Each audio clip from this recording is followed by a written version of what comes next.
मेजवानी रेसिपीज। आजकाल मुले दूध प्यायचा खूपच कंटाळा करतात। मग अशा वेळेला आपण काय करतो तर त्यांना स्ट्रॉबेरी, चॉकलेट अशा वेगवेगळ्या पावडर्स दुधात मिक्स करून प्यायला देतो। सो त्यामुळे मुले दूध पटकन पिऊन टाकतात आणि आपल्यालाही हेच हवे असते। तर आज मी अशीच एक चॉकलेट पावडर तयार केलेली आहे जी मुले आवडीने पित आहेत। तुम्ही सुद्धा ट्राय करू शकता। यासाठी आपल्याला काय साहित्य लागणार आहे ते बघूया। यासाठी सर्वप्रथम आपल्याला रागी किंवा नाचणी लागणार आहे 1/4 कप।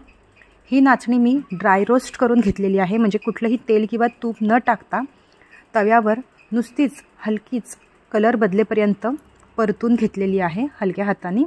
तुम्ही बघू शकता नाचणीचा कलर बदलून जरासा डार्क रेडिश मरून कलर आलेला आहे। ही नाचणी मी आता एका ताटलीत काढून घेते। आता त्याच तव्यामध्ये आपल्याला 1/4 कप ओट्स जे घरामध्ये असतात ते ओट्स ड्राय रोस्ट करून घ्यायचे आहेत।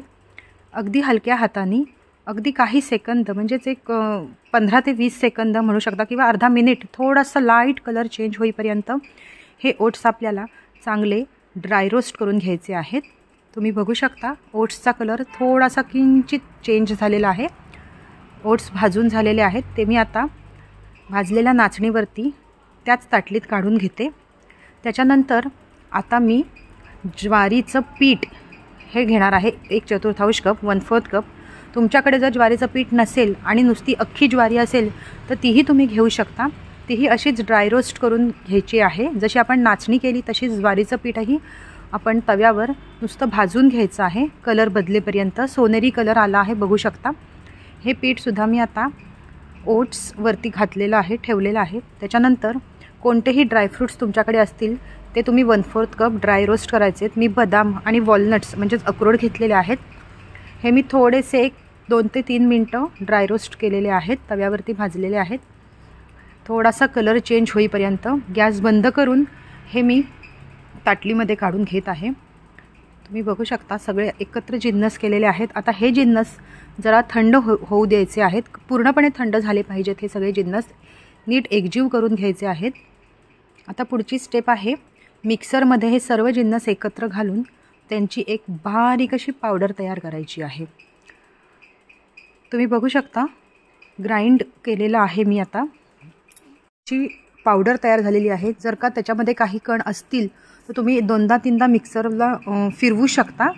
2-3 वेळा तुम्ही हे ग्राइंड करू शकता आणि त्याची एकदम बारीक स्मूथ पेस्ट तयार करून घ्या, पावडर तयार करून घ्या, जेणेकरून दुधामध्ये ती पटकन विरघळेल आणि मुलांच्या दाताखालती येणार नाही।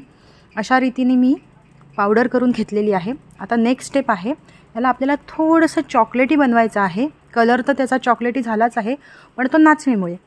आता आपण ह्याच्यामध्ये थोडासा चॉकलेटीनेस आणण्यासाठी कोको पावडर अनस्वीटन्ड गोड नसलेली कोको पावडर मी टाकत आहे। ती साधारण तुम्हाला 2 मोठे चमचे भरून टाकायची आहे।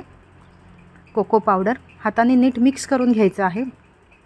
आता गोड बनण्यासाठी काय करायचं तर तुम्ही आयदर ग्राइंड करते वेळीच तुम्ही खडीसाखरेचे खडे टाकू शकता किंवा मग खडीसाखर वेगळी कुटून वेगळी मिक्सरला लावून त्याची पावडर टाकू शकता, जसं मी केलेलं आहे।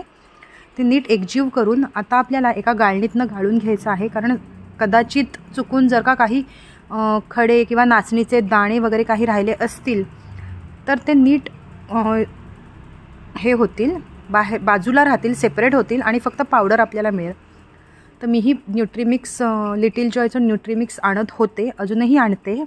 माझ्याकडे एक रिकामा डब्बा होता, मग त्याच्यामध्येच मी ती आता ही तयार पावडर मी त्याच्यामध्ये भरून ठेवलेली आहे। आता आपण न्यूट्रीमिक्स तयार करूया। त्याच्यासाठी मी साधारण 1 चमचाभर घेतलेली आहे पावडर।